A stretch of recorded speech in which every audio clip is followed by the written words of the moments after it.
forget to click the subscribe button down there so that you can help me to grow this little channel of mine. So without further ado, let's jump right into this video. So in today's video, I'm going to share with you the equipments and editing apps that I am using whenever I'm filming or editing my videos for my YouTube channel. So just a disclaimer lang, things that I'm going to show you later doesn't mean na kailangan mo siyang bilhin lahat. It's just that ito na talaga yung meron ko sa ngayon. If you don't have budget yet, don't worry, magbibigay ako ng mga alternative kung wala ka pang mga gantong equipments. Mag-alala, yung mga gamit ko pa lang ngayon is hindi naman talaga siya sobrang bongga and beginner friendly pa siya. So without further ado, let's jump right into the video. Number one equipment that I am using is this Boya MM1 microphone. I started using this when I filmed the makeup for filming YouTube videos. To be honest, I already bought this a long time ago. Just that I left it at my dorm for almost 2 months dahil nga na-quarantine tayo. Yun yung reason bakit hindi ako nakagamit ng any microphone sa mga previous videos ko. I bought this from Shopee for only 700 pesos plus the shipping fee of 180 pesos, in total of 880 pesos. And I have a review about this microphone. I'll just link it down below or somewhere sa screen. So, sa I think dito yon. So, the shop is already indicated in that video, so you better check it out. The question is there an alternative if you still don't have the Boya MM1 microphone or any microphone? The answer is yes. If you're using your camera, DSLR camera, or any camera, using your smartphone as your microphone will work. Just use the application installed in your smartphone, voice recorder or recorder. So, the only problem that you'll encounter in using smartphone as your recorder is yung kapag i-adjust mo na siya sa original video. Medyo time consuming kasi siya. Pero it doesn't matter if you really want to have a good quality audio if you are using smartphone. Number 2 option is using an earphone. Gagamitin mo siya parang lapel. Insert mo siya dito sa katawan mo. Ito pala yung ginagamit kong microphone ngayon is my phone. Yan. Ang reason ko bakit ginagamit ko tong smartphone na to is kasi kasalukuyang nag-stream yung kapatid ko. Kaya pinahiram ko muna para maganda naman yung audio ng pag-stream niya. Kung gagamitin mo lang siya as a lapel, kukuha ka lang ng clip, then pwede mo na siyang ilagay dito sa loob ng t-shirt mo and okay na yung quality ng audio mo. Number 2 equipment that I am using is PC or laptop. So, I don't have PC, pero yung kapatid ko meron. Why, sometimes nakikigamit ako kasi mas mabilis mag-edit doon. Pero yung laptop na ginagamit ko is ito. Ito lang yung ginagamit ko, HP. Sa pagkakalam ko, gaming laptop yan eh. Having PC or laptop would make your life easier. Why? Because sometimes transporting videos, especially if it is high resolution, sobrang hirap niyang i-transport kasi sobrang taas ng memory ng nakakain nun. In my case, I am using the DSLR camera which is the Canon 700D. Question is, paano kung wala kang PC or laptop? The answer is, use your smartphone as your camera. Yes, you heard it right. Sobrang bago, diba? So yes, you can use your smartphone because there are still free editing apps sa Play Store or App Store na walang watermark. So, kailangan mo lang talaga maghanap ng bonggang-bongga. So, the disadvantage of using smartphone for editing is there are limitations. For example, you can only edit your video for 5 minutes long. And sometimes, editing apps on our smartphones can alter the resolution of the video itself. That's why I highly recommend using PC or laptop.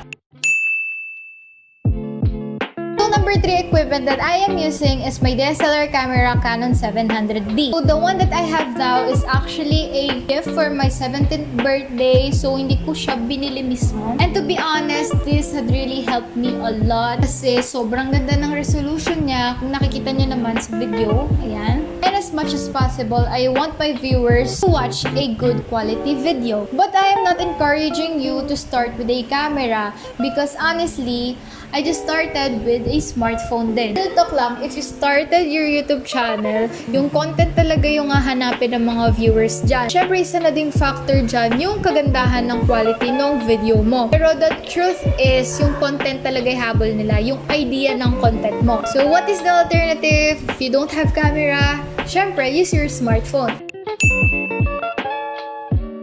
Number 5 is for my editing application. So, the application I'm using to edit my YouTube videos is 𝓲𝓪𝓬𝓲𝓪 9.1. I think 𝓲𝓪𝓬 is the easiest and best application for editing videos sa mga taong nag-uumpisa pa lang for YouTube kasi sobrang dali niyang pag-aralan. I'm planning na mag-change na ng editing application and i-start ko ng pag-aralan yung Adobe Premiere para mas wide na yung mga effects na magagawa ko. Search na lang sa YouTube kung paano makakuha ng free 𝓲𝓪𝓬𝓲𝓪 na application sa Windows or Mac man yung gamit nyo. If you want me to film a video about how I edit my YouTube vlogs, just comment down below.